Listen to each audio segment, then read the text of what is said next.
Morning, ma'am. Okay, so let's start today's class. What we have completed yesterday?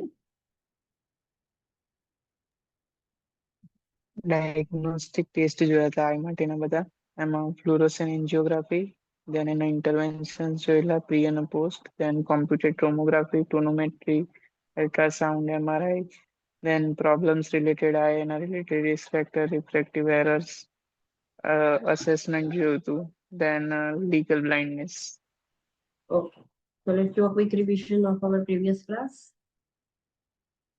Okay, so we have completed diagnostic tests for eye. पहला हमने देखा था fluorescence angiography. What do you mean by this test?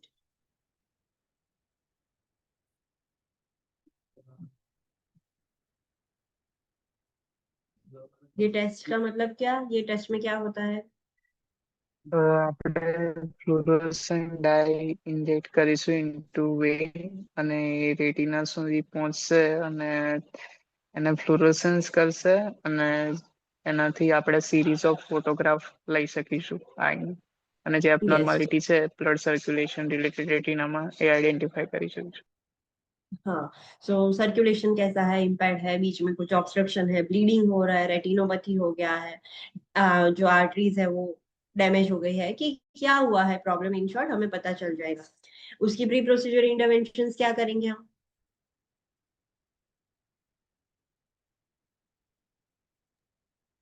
ક્લાયન્ટને કોઈ allergy હશે તો એ identify કરીશું કે પછી પ્રીવિયસ રિએક્શન કઈ ડાયના લીધે થયું હોય દેન ઇન્ફોર્મ કન્સન્ટ લઈશું. દેન માઇગ્રેટિક મેડિકેશન જે પ્યુપિલને ડાયલેટ કરશે એ ઇન્સ્ટિલ કરીશું બિફોર 1 hour ઓફ ટેસ્ટ. દેન ડાય જે છે એ ક્લાયન્ટના આમની વેન્સમાં આપણે ઇન્જેક્ટ કરીશું. ओके, इसके सिवा हम क्या करना इम्पोर्टेंट होता है हमारे लिए?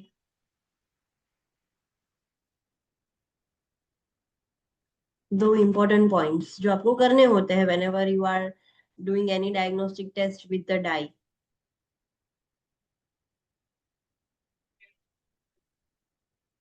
To important points.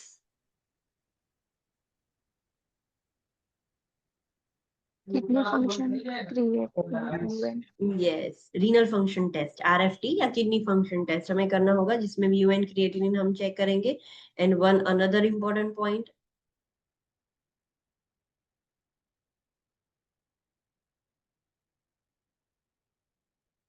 about medication something. Metformin withhold કરવાનું છે. Why?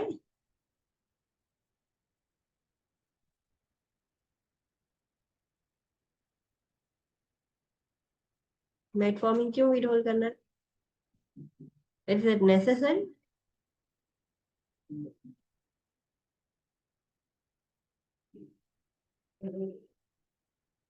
Why we have to withhold metformin?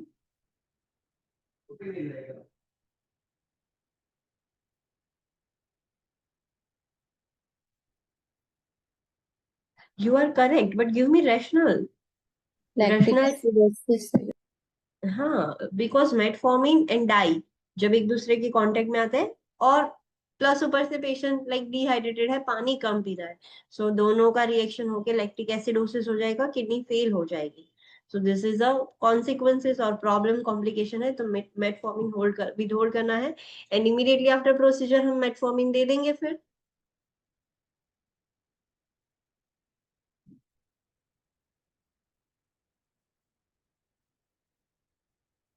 जैसे ही पेशेंट का प्रोसीजर खत्म होता है फिर मेटफॉर्मिन वापस से स्टार्ट कर देना है. No, तो renal function ટેસ્ટ કરીને BSCP ના પ્રિસ્ક્રિપ્શન પછી ओके, पीएससीपी प्रिस्क्राइब करेंगे तभी कर सकते हैं, इमीडिएटली हम स्टार्ट नहीं कर सकते. आइडियली डाई को निकलने में 48 आवर्स लगते हैं, राइट? सो 2 दिन तक हम मेटफॉर्मिन नहीं देंगे, उसके बाद पेशेंट मेटफॉर्मिन ले सकते हैं. तो फिर तब तक ग्लूकोज कैसे मैनेज करेगा पेशेंट? ઇન્સ્યુલિન इंसुलिन से. सो ये सारे पॉइंट्स आ जाएंगे, it is not mention here, but वो रेड पॉइंट था तो इंपॉर्टेंट है, सब जगह पर आपको अप्लाई करना होगा. फिर हमने पेशेंट को आप क्या एजुकेशन दोगे related to test before procedure?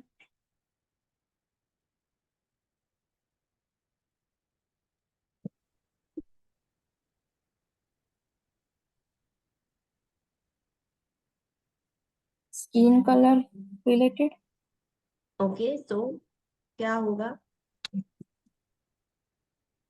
Yellow discoloration. ओके, स्किन का डिस्कलरेशन हो जाता है येलो।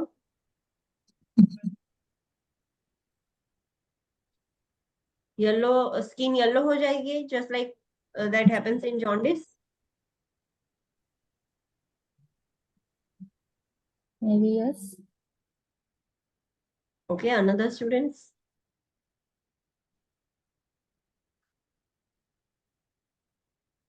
ओनली आई में ही येलोइश कलर दिखेगा। Sorry.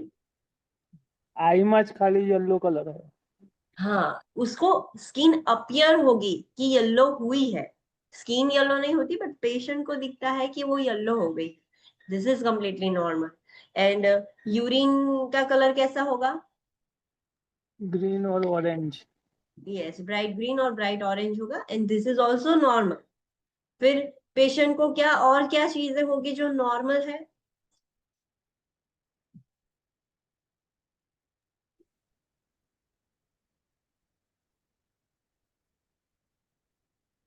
Nausea, vomiting. Nausea, vomiting, sneezing, tongue paraesthesia, and जहां पर से हमने डाइन सेट किया है वहां पर इंजेक्शन साइट पर पेन होगा। सो this is normal. But patient को प्रूरिटस हो रहा है, पेशेंट एकदम रेड हो गया है, बॉडी पर हाइव्स हो गए हैं, एंजियोएडिमा हो गया है, ये सारी चीजें चलो हो रही है, तो is is normal. No. So what does it indicate? Allergic reaction. Allergic reaction. So what we have to do? Antihistamine. Antihistamines देने होंगे। पोस्ट प्रोसीजर आप क्या करोगे? अगेन वाइटल्स चेक कर लोगे। वाइटल्स तो हमें सब जगह पर लेने होते हैं।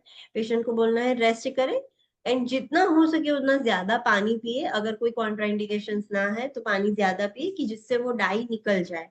एंड पेशेंट को फिर से रिमाइंड कराना है कि हाँ, आपको येलो दिखेगा, अपीयरेंस आएगा कि आपकी स्किन येलो है, ऐसा आपको दिखेगा, but this is completely normal. आपकी यूरिन भी ऐसी होगी, वो भी हम रिमाइंड करवाएंगे, जो हमने ऑलरेडी पहले बोला था। एंड हाँ, पेशेंट को क्या एडवाइस करना है जो इंपॉर्टेंट है due to that माइग्रेटिक medication?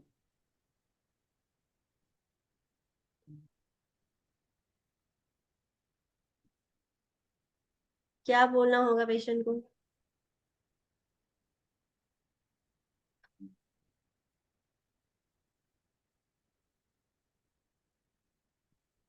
Pupils dilated है।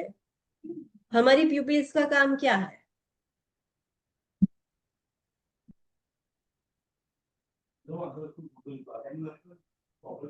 प्यूपिल्स का काम क्या है?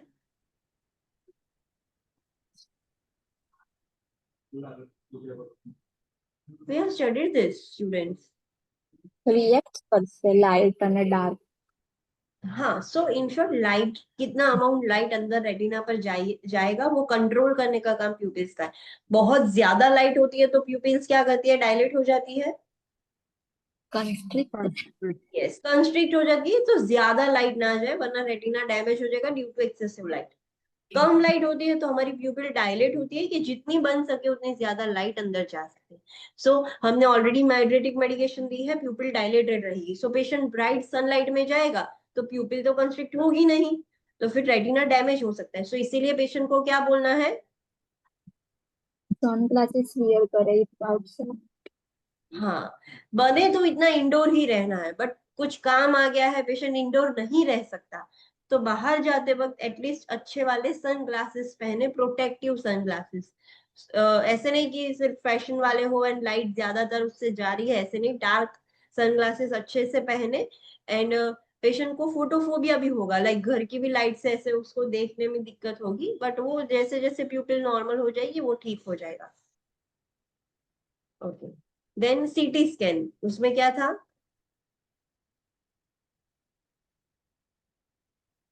आई एग्जामिन करिए तो सीटी स्कैन विदाउट कॉन्ट्रास्ट या विद कॉन्ट्रास्ट। हाँ, यस, तो जैसे अदर ऑर्गन्स का हम सीटी स्कैन करते हैं वैसे ही सीटी स्कैन करेंगे आईज का। आईज के सराउंडिंग बोनी स्ट्रक्चर्स देखेंगे, उसके मसल्स और सब कुछ हमें दिख जाएगा। डाई वाला भी कर सकते हैं, विदाउट डाई वाला भी करेंगे। अगर विदाउट डाई कर रहे हैं तो कोई इंटरवेंशन करने की जरूरत नहीं है, ना प्री एंड ना पोस्ट। पेशेंट को सीधा सीटी स्कैन में लेंगे एंड सीटी स्कैन करके खत्म।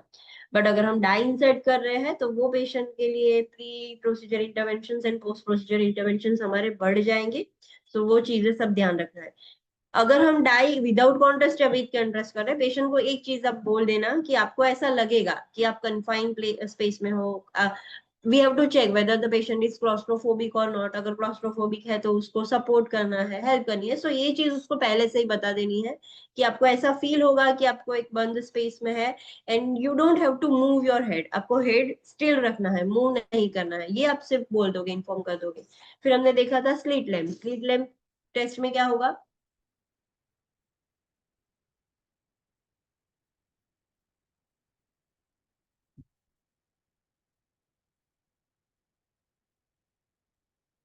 ये डायग्नोस्टिक टेस्ट में क्या होता है, क्या करना होता है?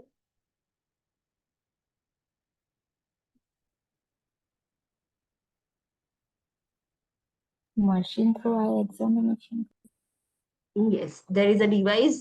Slit lamp is a device जिससे हम पेशेंट की एंटीरियर स्ट्रक्चर, मतलब ये आइरिस, प्यूपिल्स एंड जो भी कॉर्नियास वगैरह बाहर के जो भी आगे आपको दिख रहे हैं, वो स्ट्रक्चर्स हम एकदम माइक्रोस्कोपिक मैग्नीफाइंग करके उसको एग्जामाइन करेंगे। सो उसमें क्या होता है, आपको क्या करना होगा, पेशेंट को क्या बोलोगे, क्या करोगे इन शॉर्ट?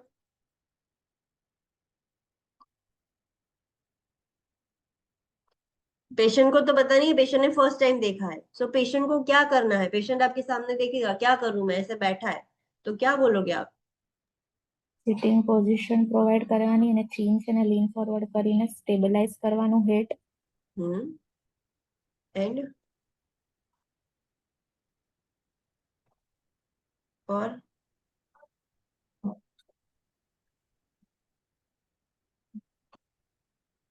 पेशेंट को हम पहले उसको दिखाएंगे कि यहाँ पर आपको चीन सपोर्ट करना है, रेस्ट करवाना है एंड सामने देखना है। हम अगर लाइट ऑन करके देखेंगे तो पेशेंट आंखें बंद कर देगा, तो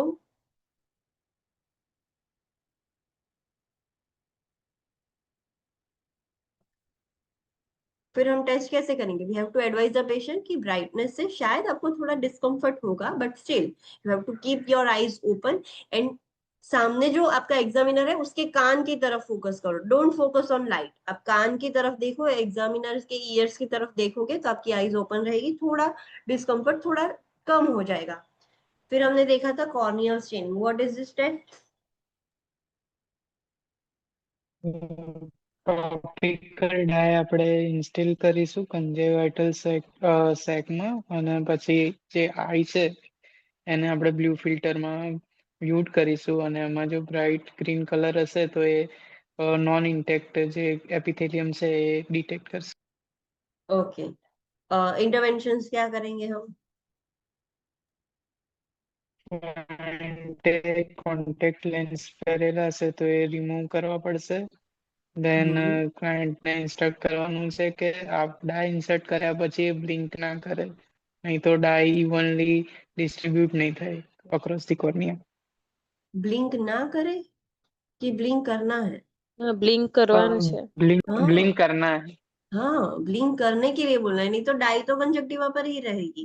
we want to spread dye all over the eye. So patient को जैसे ही हमने वो 2 ड्रॉप्स डाले, पेशेंट को बोल रहे हैं 2-3 बार ऐसे आंखें ब्लिंक करे, सो सारी डाई प्रॉपर्ली स्प्रेड हो जाए, इवनली डिस्ट्रीब्यूट हो जाए। फिर हम देखेंगे ब्लू लाइट के अंदर।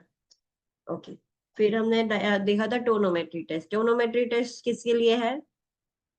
Which condition? IOP increase glaucoma. glaucoma identity. Glaucoma identify करने के लिए, जिसमें आईओपी इंक्रीज हो जाता है। सो टोनोमेट्री टेस्ट कैसे करा जा सकता है?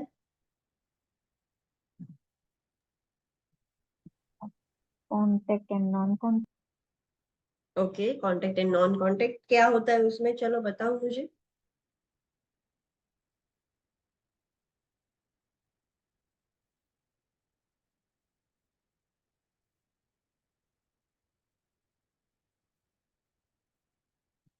કોન્ટેક્ટમાં આઈસના કોન્ટેક્ટમાં આવશે તો એનેસ્થેશિયાની જરૂર પડશે અને એમાં ફ્લેટન કોન હોય જે આપણે કોર્નિયા પર પ્રેશર જનરેટ કરવાનું કે કોર્નિયા ડિપ્રેસ થાય ઇફ જો એમાં પ્રેશર વધારે આપણે આપવું પડે ધેટ મીન્સ કે આઈઓપી ઇન્ક્રીઝ છે.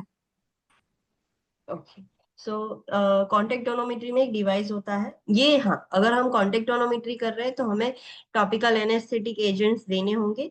फिर एक डिवाइस होता है आगे एकदम फ्लैट कोन जैसा होता है, वो आगे से नैरो पीछे से ब्रॉड, ऐसा कॉन जैसा शेप हो गया, बट आगे से फ्लैट होता है, पॉइंटेड नहीं होता है। सो वो फ्लैटन कोन से हम कॉर्निया को प्रेस करेंगे, कंप्रेस करने का ट्राई करेंगे, एंड वो डिवाइस पर ही लिख कर आ जाता है कि आप कितना प्रेशर दे रहे हो। सो आईओपी हमें पता चल जाएगा, जितना प्रेशर ज्यादा हमें लगाना पड़ रहा है to compress the cornea, it indicates जितना ज्यादा प्रेशर है, आईओपी ज्यादा है। हमने एनेस्थेशिया डाला है तो पेशेंट को क्या एडवाइस देना है?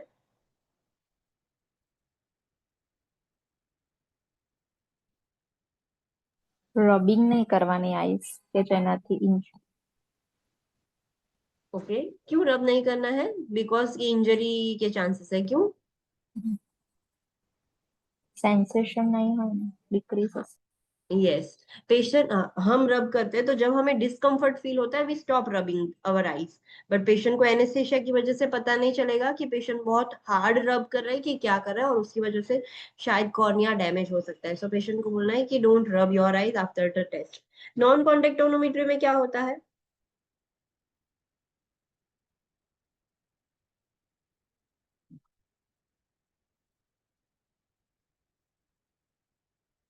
What happens in non-contact tonometry?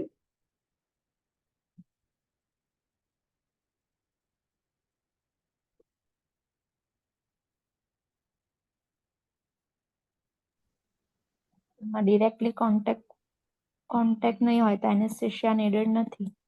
અને એમાં એર પફિંગ કરવાનું ડિરેક્ટલી ઓન કોર્નિયા, અને જો કોર્નિયા કમ્પ્રેસ નહીં થાય ધેટ મીન્સ કે આઈઓપી ઇન્ક્રીઝ છે. ओके सो इसमें पेशेंट के कॉर्निया से हम कोई डायरेक्ट टच नहीं कर रहे या कोई कांटेक्ट नहीं है, that is why it is non contact tonometry. इसमें टच नहीं कर रहे तो एनेस्थेशिया की भी जरूरत नहीं है। एक ऐसा डिवाइस होता है स्लीट लैम्प जैसा ही डिवाइस होता है, उसमें से एयर निकलेगी डायरेक्टली। हाँ जब ऐसा होता है तो पेशेंट लाइक एकदम अनप्लीजेंट हो जाएगा, ऐसे स्टॉर्टल हो जाएगा, डर जाएगा, ऐसे मूव कर देगा, ऐसा होगा। सो इससे हमें इन शॉर्ट पता चलता है कि कितना, जितना लाइक एयर अगर फोर्स से पास हो रही है तो कॉर्निया कंप्रेस हो गया, then it indicates then normal IOP. अगर नहीं हो पा रहा है या ज्यादा प्रेशर लग रहा है then indicates IOP is increase. But ये इतनी एक्यूरेट मेथड नहीं है जितनी की कॉन्टेक्ट टोनोमेट्री एक्यूरेट है, उससे प्रॉपर आपको रीडिंग मिल जाएगा। इससे अगर पेशेंट टोटल हो जाएगा, अच्छे से नहीं बैठेगा तो पता नहीं चलेगा। सो it is not accurate method. What is this red important point?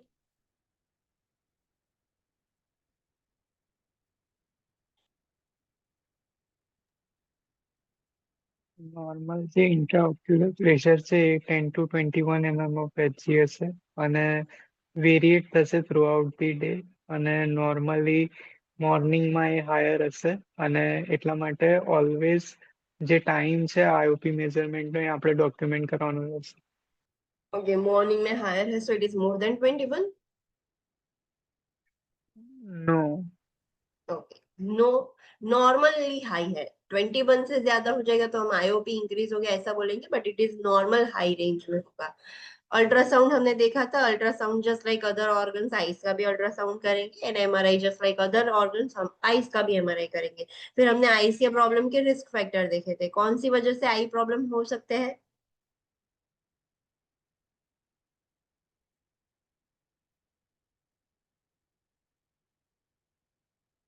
क्या रीजंस हो सकते हैं आई प्रॉब्लम होने के? એજિંગના લીધે થશે, દેન કન્જેનાઇટલ હોઈ શકે, ડાયાબિટીસ મલાઇટસના લીધે થશે એની કોમ્પ્લિકેશન, દેન હેરિડિટીના લીધે પણ થઈ શકે, મેડિકેશન્સના લીધે થઈ શકે કે આઈમાં કઈ ટ્રોમા થાય તો થઈ શકે. यस। फिर हमने फर्स्ट कंडीशन देखी थी reflective errors. What do you mean by this?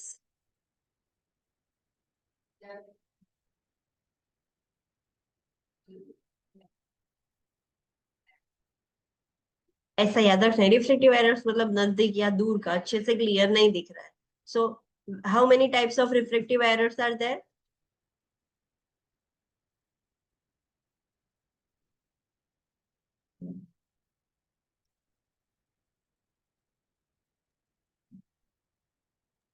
Four 4 times. Which are they? myopia, hyperopia, presbyopia, and astigmatism. Okay, tell me about every type. What is myopia or nearsightedness? નિયરનું easily જોઈ શકે, ફારનું જોવામાં problem. Yes. What is hyperopia or farsightedness? નજીકનું જોવામાં problem થાય, દૂરનું easily visualise. Yes. What is presbyopia?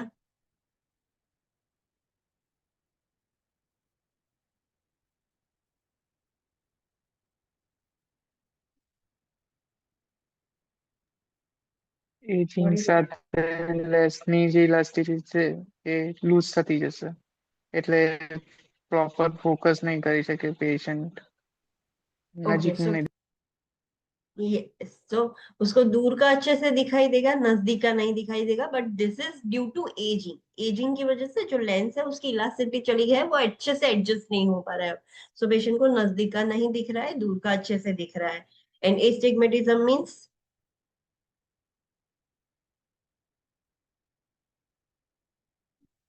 Double vision હશે. ओके, डबल विजन दिखेगा. क्यों? કોર્નિયામાં પ્રોબ્લેમ છે કે જેનાથી રિફ્લેક્શન 2 ડિફરન્ટ પોઈન્ટ્સ પર થશે રેટિના. यस, कॉर्निया में प्रॉब्लम हो. कॉर्निया ऐसे नॉर्मल कर्व होनी चाहिए, थोड़ी ज्यादा पॉइंटेड है. कॉर्निया के कर्वेचर में प्रॉब्लम है, इसीलिए रेटिना पर 2 पॉइंट्स पड़ रहे, तो पेशेंट को डबल डबल दिखेगा. सो दैट इज एस्टिग्मेटिज्म. हम असेसमेंट कैसे कर सकते हैं रिफ्लेक्टिव एरर्स का?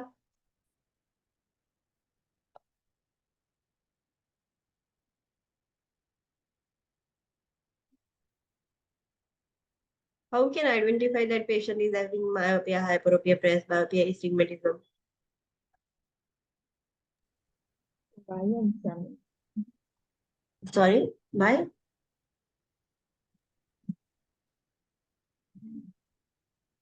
आई एग्जामिनेशन કરીશું. Okay, eye examination. देन क्या करेंगे आई एग्जामिनेशन में? पता कैसे चलेगा? देखने से तो नहीं पता चलेगा हमें. મેડમ ચાર્ટ નહીં. यस, स्नेलन चार्ट का यूज करके पेशेंट को रीड करवाएंगे हम. दूर वाला स्नेलन चार्ट होता है जो 20 फीट डिस्टेंस पर होता है, फिर नजदीक भी रीड करवाते हैं. सो इन शॉर्ट पेशेंट को रीडिंग करवाएंगे, फिर हमें पता चलेगा.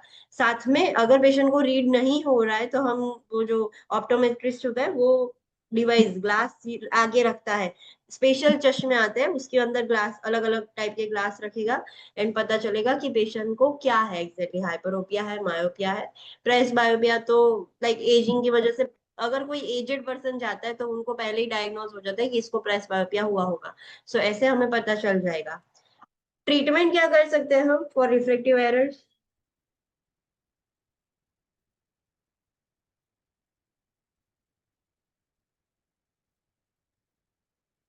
નોન સર્જિકલમાં આઈ ગ્લાસીસ કે પછી કોન્ટેક્ટ લેન્સીસ.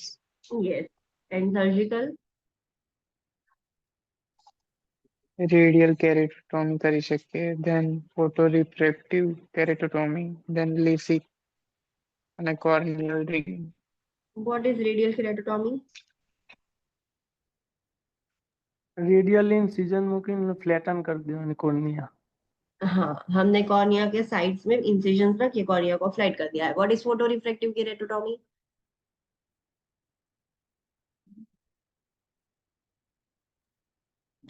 સર્જન જે છે કમ્પ્લીટલી રિમૂવ કરી દેશે થિન લેયર ઓફ રેટિના, અને પછી લેઝરનો યુઝ કરીને આપણે કોર્નિયલ ટિશ્યુને એની જે સરફેસ છે એને રીશેપ કરીશું. तो isn't it LASIK?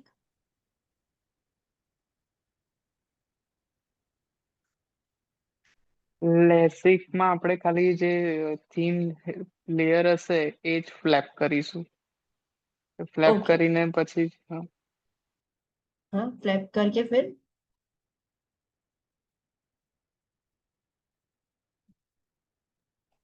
ફ્લેપ આપણે લઈ લઈશું એટલે જે અંડરલાઈન ટિશ્યુ છે એ એક્સપોઝ થશે, અને એના લીધે રીશેપમાં પછી લેઝર વડે આપણે એને રીશેપ કરીશું.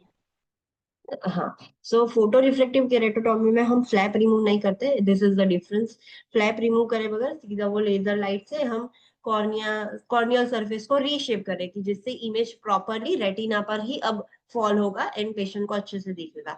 लेसिक में कॉर्निया का एक फ्लैप हम ओपन कर देते हैं, फिर लेजर अंदर inside the cornea laser light emit करेंगे एंड फिर से वो फिर अच्छे से स्ट्रक्चर ले लेगा कॉर्निया, फिर से हम फ्लैप क्लोज कर देंगे, स्टिचेस ले लेंगे। कॉर्नियल रिंग में क्या होता है?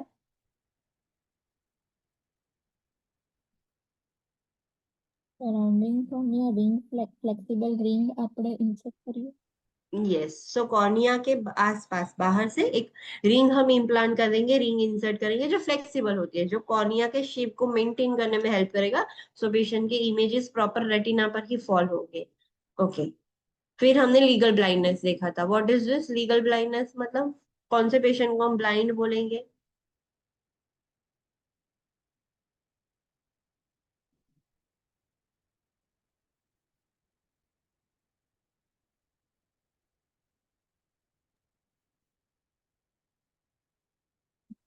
વિઝ્યુઅલ એક્ટિવિટી લેવલ પ્રોપર નહીં હોય कितनी प्रॉपर?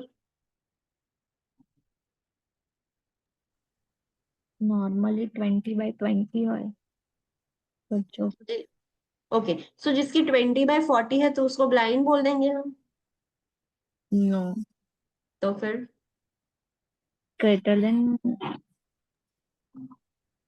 કરેક્ટિવ લેન્સ યુઝ કરીને પણ જેની 20/200 હોય ઓર લેસ હોય એ અને જેનું વિઝ્યુઅલ પેરિફેરલ વિઝન હોય એ 20 ડિગ્રી કરતા વાઇડ ના જોઈ શકતું હોય એવા પેશન્ટને બ્લાઇન્ડ કહીશું આપણે. ओके, सो हम करेक्टिव लेंस यूज करने के बाद भी पेशेंट को दिखा रहे हैं तो उसकी विजुअल एक्टिविटी एक्यूटी 20/200 या उससे भी कम है। उससे भी कम मतलब 20/100 कि 20/250 और 300? कौन सी लेस बोलेंगे, ये वाली है या ये वाली?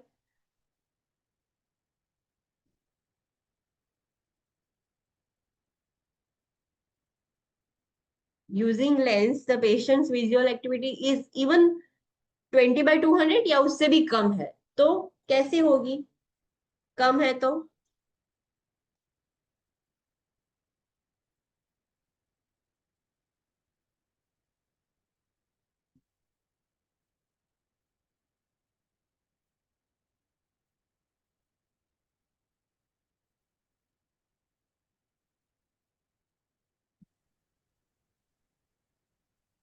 बोलो चलो।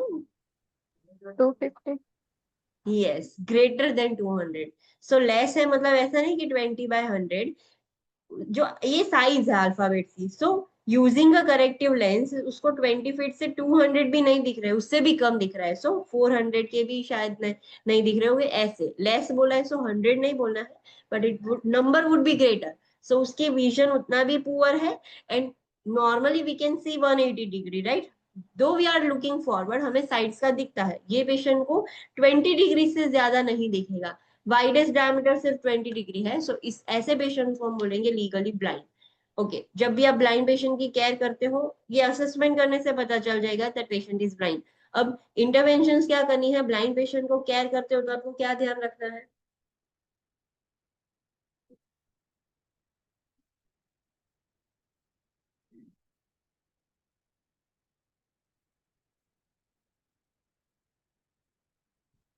નોર્મલ चलो, ટોન વોઇસ યુઝ કરવાનો yes, focal then point use કરીને ઓરિએન્ટેડ કરાવવાનું ક્લાયન્ટને हम्म,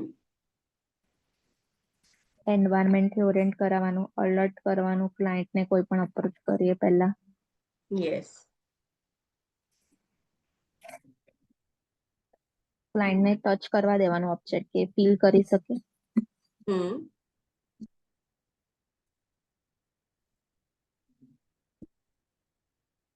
देन એક ફોકલ પોઈન્ટ યુઝ કરવાનો જેના દ્વારા એને ફર્ધર ઓરિએન્ટેશન મળી શકે. ધારો કે એક ટેબલ હોય તો ટેબલની આજુબાજુમાં શું છે એ રીતે.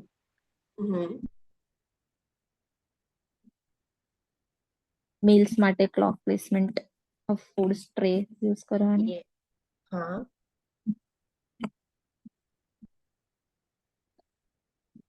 फिर पेशेंट को इंडिपेंडेंट बनाना है कि डिपेंडेंट बनाना है? ઇન્ડિપેન્ડન્ટ इंडिपेंडेंट जितना हो सके उतना कर सकते हैं, तो उसको करने देना। ऐसा नहीं कि वो ब्लाइंड है तो कंप्लीटली किसी और पर डिपेंडेंट हो जाए, नो। उसको उसकी इंडिपेंडेंसी हमें मेंटेन करनी है। देन उसको चला रहे हो तो कैसे चलाओगे? आपके बाजू में, आपके साथ में हाथ पकड़कर।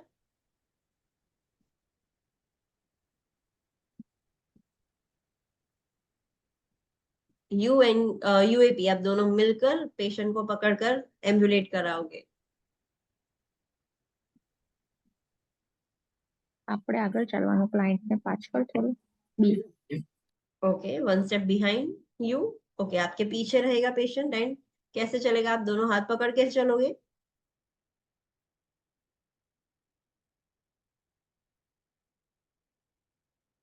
You will hold the patient side.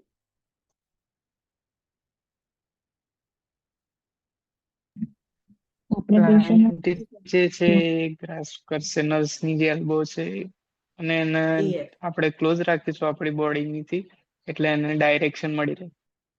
Yes, हम पेशेंट का हाथ नहीं पकड़ेंगे ऐसे। We can not hold the palm to palm hand. हमें हमारी एल्बो हमारी बॉडी के साथ रखनी है। Patient will grasp our elbow, पीछे से हमारी एल्बो पकड़ेगा। एंड हम जैसे जैसे मूव करेंगे पेशेंट को भी पता चलेगा कि हाँ, नर्स ने राइट टर्न लिया है, लेफ्ट टर्न लिया है, नर्स है स्टेप डाउन, नर्स है स्टेप अप। सो पेशेंट को पता चलेगा कि मुझे क्या करना है। ओके, पेशेंट को हम इंस्ट्रक्शन दे सकते हैं कि उनकी स्पेशल केन आती है, सो वो स्पेशल केन यूज कर सकता है पेशेंट। जो भी केन यूज कर रहा है पेशेंट, लाइक उनकी जो स्पेशल केन है वो डोमिनेंट हैंड में पकड़नी है। राइट ही है तो राइट, लेफ्ट ही है तो लेफ्ट हैंड। एंड उसको फ्लोर पर टच करवा के नहीं चलना है। The patient has to sweep on the ground. Ground से थोड़ा ऊपर रख के उसको स्वीप करना है, आगे ऐसे घुमाना है। सो पेशेंट को पता चलेगा कि आगे कुछ ऑब्स्टिकल है या नहीं। And patient can move the steps forward. So ऐसे पेशेंट को चलना होगा। अबाउट टाइम, टाइम देखने के लिए पेशेंट ओरिएंटेड रहे कि नहीं। सो टाइम के लिए ऑलवेज वो क्लॉक होती है जिसमें साउंड सुनाई देता है। डेट क्या है? सो डेट के लिए भी ऐसी क्लॉक आती है डिजिटल कि जिस पेशेंट देख नहीं पाएगा। सो पेशेंट को सब कुछ साउंड वाला ही होना चाहिए। न्यूज के लिए patient can not watch the television. So ऐसे न्यूज में जो न्यूज बोलती है ऐसे आप चालू रख सकते हो सिर्फ, या तो रेडियो ऐसा कुछ यूज कर सकते हो। बट पेशेंट को वॉइस असिस्टेड सब कुछ होना चाहिए। ओके, यहाँ तक किसी को कोई डाउट है? Is there any doubt?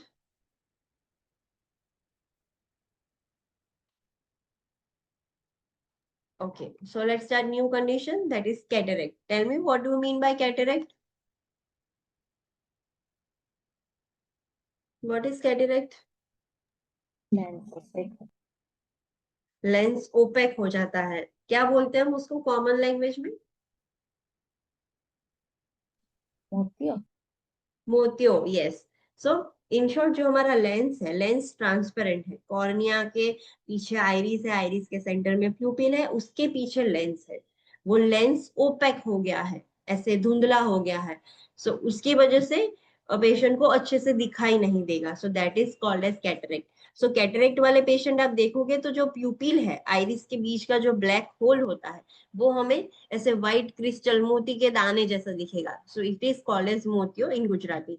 So a cataract is an opacity of the lens that distorts the image projected onto the retina and can progress to blindness. Normally क्या होता है, ये हमारा आई बॉल है और ये हमारा लेंस है, राइट? ये आइरिस और सब है। जैसे ही लाइट आएगी ऐसे, सो लेंस क्या करेगा, उसको ऐसे ट्रांसमिट करके मैक्यूला ल्यूटिया पर करेगा। अब लेंस ओपेक हो गया है, तो ऐसे पेशेंट में क्या होता है, लेंस है ये ओपेक हो गया है, धुंधला हो गया है पूरा। सो जैसे ही आएगा लाइट अंदर ऐसे स्कैटर हो जाएगी, एक जगह पर नहीं गिर रही है, बहुत सारे पॉइंट्स पर गिर रही है। सो पेशेंट को कुछ दिखेगा ही नहीं। So that happens, this thing happens in the cataract. और धीरे धीरे पेशेंट ब्लाइंड हो जाएगा। लाइट इतना ज्यादा लेंस ओपेक हो गया कि लाइट आर पार ही नहीं जा पा रही है। So completely it will lead to blindness. अब कैटरेक्ट क्यों होता है? So there are 4 causes. Senile cataract है, congenital cataract है, traumatic cataract है and secondary cataract है. These are the types of cataract. Senile cataract मतलब क्या? Due to aging. एज हो रही है, उसकी वजह से पेशेंट का लेंस है वो ओपेक हो रहा है। सो एजिंग की वजह से अगर पेशेंट को कैटरेक्ट होता है तो हम उसे उसको बोलेंगे सेनाइल कैटरेक्ट। कंजेनाइटल कैटरेक्ट मतलब हेरिडिटरी में उसके जीन्स खराब है। कंजेनाइटल ही, उस पैदा होते ही उसका लेंस खराब था। क्यों खराब था? बिकॉज उसके जीन्स खराब थे, उसको हेरिडिटरी में मिला है। So that is called as congenital cataracts. And injury की वजह से होता है तो हम बोलेंगे ट्रॉमेटिक कैटरेक्ट। पेशेंट को आई में सीधी इंजरी हुई और लेंस खराब हो गया, लेंस ओपेक हो गया, so that will be called as traumatic cataract. अब ऐसे कैटरेक्ट है जो किसी और कंडीशन की वजह से हुए हैं, डायरेक्ट ये सारी कंडीशन में क्या था, सीधा आई अफेक्ट हो रही थी। बट दूसरे ऐसे टाइप के कैटरेक्ट है कि पेशेंट को कुछ बीमारी है उसकी वजह से लेंस खराब हो रहा है, लाइक डायबिटीज। डायबिटीज की वजह से लेंस खराब हो जाता है, डायबिटीज की वजह से लेंस ओपेक हो जाता है, तो उसको हम बोलेंगे secondary cataract. Understood? Yes or no? Types पता चल गया? Okay, Yes. नाउ नाउ जो सेकेंडरी कैटरेक्ट है उसमें हमें डायबिटीज पता है, but it is not only limited to diabetes, there are another conditions also जिसकी वजह से सेकेंडरी कैटरेक्ट होता है। सो फर्स्ट कॉमन है diabetes, then maternal rubella, severe myopia की वजह से भी हो सकता है, अल्ट्रावायलेट लाइट एक्सपोजर ज्यादा हो रहा है पेशेंट का, and medication such as corticosteroids. Corticosteroid in short glucose high करती है, सो अल्टीमेटली वो रिलेटेड तो डायबिटीज के जैसा ही हो गया। सो ये सारी कंडीशन की वजह से पेशेंट को सेकेंडरी कैटरेक्ट हो सकता है, मतलब लेंस डैमेज हो सकता है, ओपेक हो सकता है। Okay. Interventions is indicated when the visual acuity has been reduced to a level that the client finds unacceptable to that or that adversely affects the client lifestyle. सारे patient को cataract होता है सो immediately उसकी interventions नहीं करते। जैसे जैसे cataract बढ़ेगा, अब इतना ज्यादा बढ़ गया है कि पेशेंट लाइक कुछ कर नहीं पा रहा है, एडवर्सली उसकी लाइफस्टाइल अफेक्ट हो रही है, देन हम उसकी सर्जरी करते हैं। There is no medication which will clear out the lens, lens clean हो जाए ऐसी कोई मेडिकेशन नहीं है, सर्जरी ही करनी पड़ती है, that is the only option. So let's see the sign and symptoms. Sign and symptoms या late sign and early signs आपको याद रखने होंगे, एग्जाम में आपको आएंगे, तो आपको पता होना चाहिए what are the late signs and what are the early signs of cataract. So starting में जैसे ही पेशेंट को कैटरेक्ट होना स्टार्ट हो जाता है, डेवलप होता है, सो अर्ली साइंस क्या होंगे, ब्लड विजन दिखेगा एंड कलर परसेप्शन उसका डिक्रीज हो जाएगा, patient can not easily identify the colour of objects. So ये अर्ली साइंस है। देन जैसे जैसे वो कैटरेक्ट बढ़ता जाता है क्या होता है, डिप्लोपिया होगा। What is diplopia? Double online vision. double vision. So medical terminology for double vision is diplopia, reduced visual acuity, absence of red reflex. What is this absence of red reflex? Can you explain?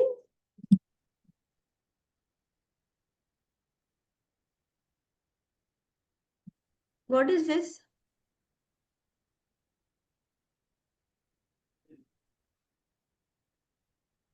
किसी को पता है? Any light student? थी जो pupils पर red reflection पड़े। Yes. Humans में भी ऐसा होता है, आपने देखा है animals like dog, cow, cat, उन पर लाइट पड़ती है तो उनकी आंखें कैसी चमकती है, ऐसा देखा है? यस। हाँ, so just like them humans में रेड कलर की आंखें चमकेगी अगर आप डार्क में, अंधेरा है और आप कैमरा से फ्लैश ऑन करके फोटोग्राफ खींचोगे ना, तो अगर वो आप फोटो देखोगे तो आंखें जो प्यूपिल्स है वो रेड दिखती है रिफ्लेक्शन की वजह से, बिकॉज अंदर तो पूरा ब्लैक कैविटी है, सो रिफ्लेक्शन की वजह से प्यूपिल्स रेड दिखेगी, so that is called as red reflex. But patient का लेंस तो ओपेक हो गया है, सो लाइट अंदर जाके रिफ्लेक्ट होगी ही नहीं, सो एब्सेंस ऑफ रेड रिफ्लेक्स होगा। So this is the indication of cataract. Then presence of a white pupil are late signs. ये सब जैसे जैसे वो डेवलप हो रहा है, सो ये उसके लेट साइंस है।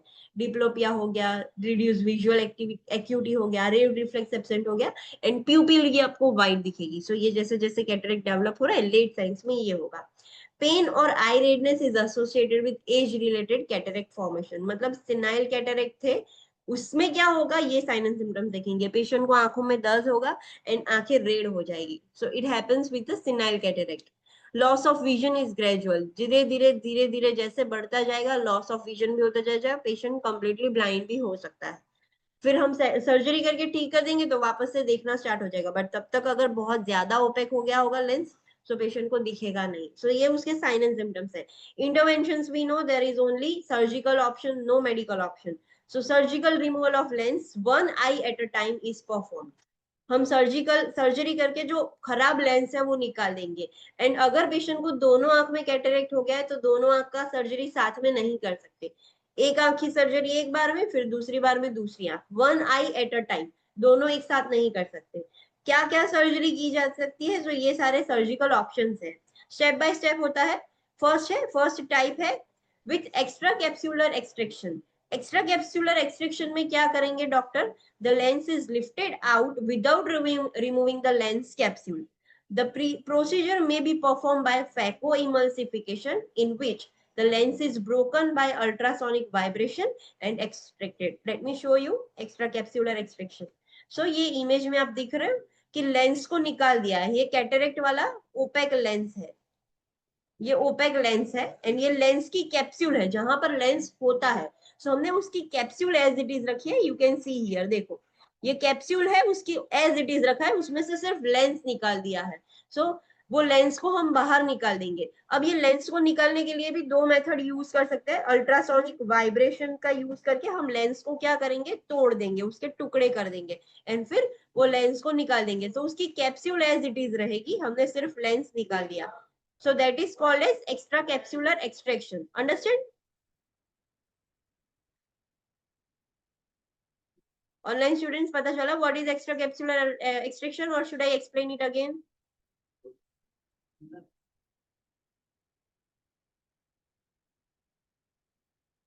Tell me, पता चला कि नहीं चला?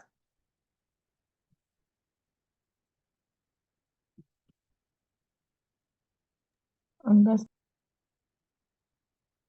पता चला? से ओके, नेक्स्ट है इंट्राकैप्सुलर एक्सट्रैक्शन। सो ये दूसरी टाइप में क्या होता है, इंट्राकैप्सुलर एक्सट्रैक्शन में the lens and capsule both are removed completely. पहले में क्या करते थे, हम लेंस को तोड़ के यूजिंग अ फैकोइमल्सिफिकेशन मेथड, हम लेंस को तोड़ के सिर्फ लेंस निकाल रहे थे, उसकी कैप्सूल जो उसका कवरिंग होता है कि जहां पर लेंस रहता है वो हम नहीं निकालते थे। इंट्राकैप्सुलर एक्सट्रैक्शन में लेंस एंड कैप्सूल दोनों निकाल देंगे।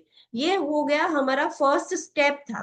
फर्स्ट स्टेप हम दो मेथड से कर सकते हैं, ये वन एंड ये टू मेथड। अब लेंस निकाला है तो उसके साथ और क्या कर सकते हैं हम, पार्शियल आइरिडेक्टोमी कर सकते हैं। What do you mean by this word iridectomy, मतलब एक्टोमी है, मतलब रिमूवल है। चलो किसका रिमूवल कर रहे हैं,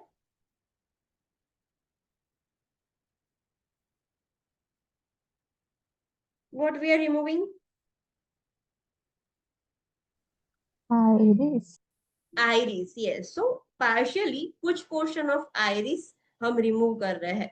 सारे पेशेंट में नहीं किया जा सकता, बट अगर लगता है हमें करना है तो डॉक्टर कर सकते हैं। It may be performed with the lens extraction to prevent the acute secondary glaucoma. So patient को हमने कैटरेक्ट की सर्जरी की, कैटरेक्ट की सर्जरी के बाद उसकी वजह से सेकेंडरी ग्लूकोमा हो सकता है, इसकी वजह से कुछ और होगा, इसलिए हम सेकेंडरी बोल रहे हैं। सो वो प्रिवेंट करने के लिए कुछ पेशेंट्स में पार्शियल आइरिडेक्टोमी भी किया जा सकता है। सो ये हो गया second step of the surgery. अब लास्ट स्टेप है थर्ड स्टेप। नया लेंस भी तो लगाना पड़ेगा, हमने पेशेंट का तो निकाल दिया है, तो पेशेंट देखेगा कैसे विदाउट लेंस। सो नया लेंस इम्प्लांटेशन में be performed at a time of surgical procedure. Yes, so जब ये सर्जरी हो रही है उसी वक्त हम नया लेंस भी पेशेंट के अंदर इम्प्लांट कर देंगे।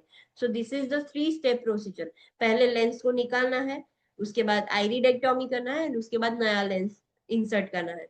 लेंस निकालने के लिए दो मेथड है, extra capsular extraction and intra capsular extraction. Understood?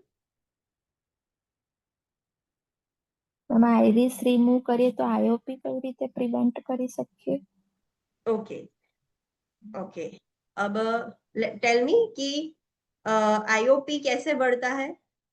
हमने देखा था आईओपी क्यों बढ़ता है, बिकॉज क्या इंक्रीज हो जाता है, fluid fluid, aqueous humour increase हो जाता है। अब एक्वियस ह्यूमर ना इंक्रीज हो उसके लिए नेचुरली हमारी बॉडी में क्या मैकेनिज्म है,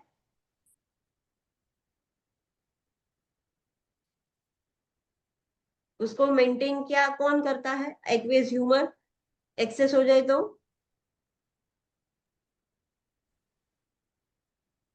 कहां से वो निकलता है, canal of Schlemm yes canal of scalp.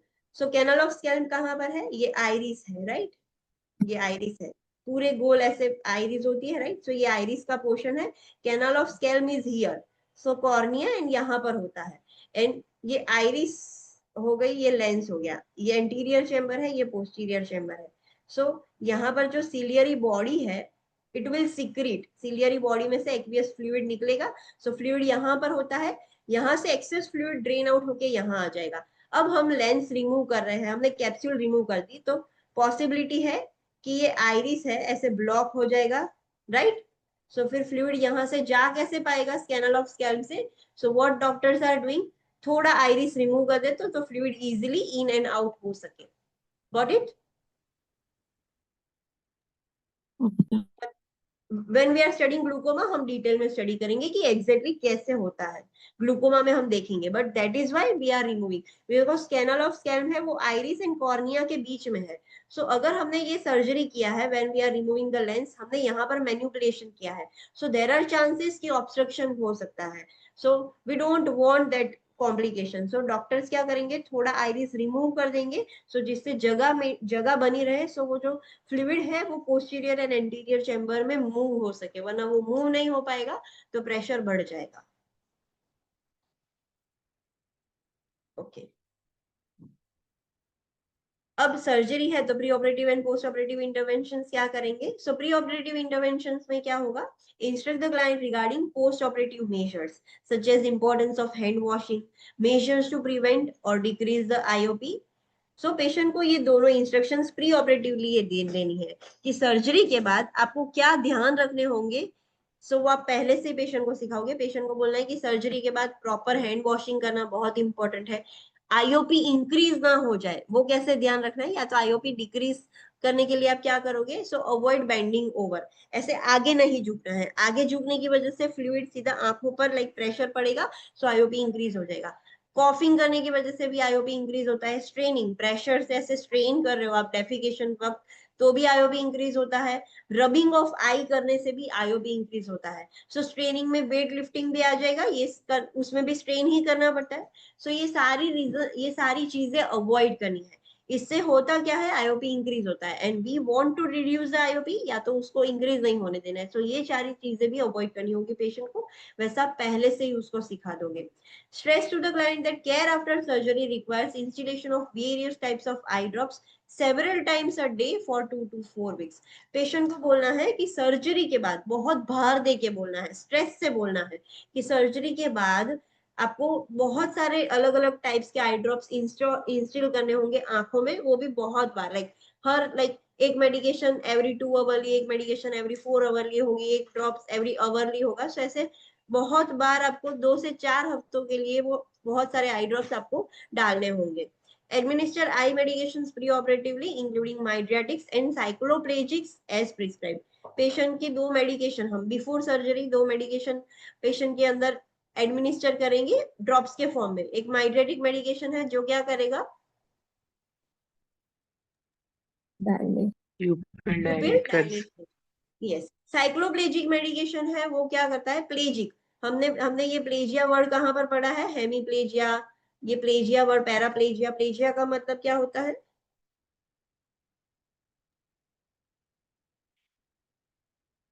Hemiplegia मतलब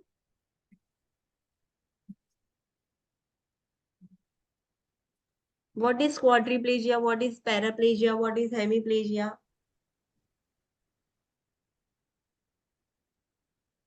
पैरालाइज। Paralysis, yes. तो प्लेजिया वर्ड पैरालिसिस के लिए यूज है, तो यहाँ पर भी पैरालाइज कर रहे हैं, बट क्या पैरालाइज कर रहे हैं, ये जो ये आइरिस है, आइरिस के पीछे ये सिलियरी बॉडी है, दोनों आइरिस के पीछे, राइट, ऐसे, और उसमें से ऐसे सिलियरी फाइबर्स, मसल्स निकल रहे हैं जो लेंस की मूवमेंट कंट्रोल कर रहे हैं। सो हम इसको पैरालाइज कर रहे हैं कि जिससे लेंस मूवमेंट ना हो, because we want to remove the lens. So वो मसल्स को पैरालाइज करेंगे तभी लेंस की मूवमेंट स्टॉप होगी। सो पेशेंट को सर्जरी से पहले माइड्रियाटिक एंड साइक्लोप्लेजिक्स देना है। Cycloplegics will paralyze the ciliary body and ciliary muscles. Understood? Okay, so ये हमारी प्री ऑपरेटिव इंटरवेंशन हो गई। आफ्टर सर्जरी क्या ध्यान रखना है, elevate the head of the bed 30 to 45 degree. Supine position में पेशेंट को इमीडिएट पोस्ट ऑपरेटिव फेज में नहीं रख सकते, बिकॉज सुपाइन पोजिशन की वजह से आंखों पर प्रेशर होगा। एंड अभी सर्जरी किया है, so head of the bed elevated रखेंगे, सो सब वीनस रिटर्न नीचे की साइड ग्रेविटेशनल फोर्स से नीचे चला जाए, आंखों पर प्रेशर ना बने। Turn the client to back or non operative side. अब पेशेंट एक ही पोजीशन में बैठे बैठे कंटाल गया है, सो पेशेंट बोर हो गया है, सो पेशेंट को हम क्या कर सकते हैं, बैक पर, मतलब सुपाइन जैसे ऐसे बैक का सपोर्ट लेके पेशेंट को बिठा सकते हैं, या तो non operative side, for example right side cataract surgery की है तो patient will take a sideline position on left side. Maintain an eye patch as prescribe, orient the client to the environment. जो आंख पर सर्जरी की है आपने देखा होगा, वो आंखों पर पैच होता है, ऐसे बैंडेज का पूरा पैच करके रखते हैं। सो पेशेंट को सिर्फ एक ही आंख से दिखेगा, सो पेशेंट को ओरिएंट करवाना है, अब एक आंख से देखना है उसको टेम्पररी फेज के लिए, तो वो ओरिएंट करवाएंगे। And position the client's personal belongings to the non operative side. For example patient का फोन है, डायरी है, रिमोट है, ऐसा कुछ यूज कर रहा है। राइट साइड पेशेंट ने कैटरेक्ट सर्जरी की है, सो जो भी चीज है उसकी पर्सनल बिलोंगिंग है वो हम लेफ्ट साइड रखेंगे, सो पेशेंट को इजीली दिखे एंड पेशेंट ले सकता है। राइट साइड का उसको दिखेगा नहीं, patient has to turn fully, so it is better to keep all the personal belongings on the non-operative side. Use the side rails for safety as per the agency guidelines. Side rails हम use कर सकते हैं, but use करने में agency की policy खास करके follow करना है, because sometimes side rails are consider as a restrictions, हम जो फिजिकल रिस्ट्रेन करते हैं वैसा कहा जाता है, सो इसीलिए वो गाइडलाइंस फॉलो करके ही हम साइड रेल्स का यूज करेंगे।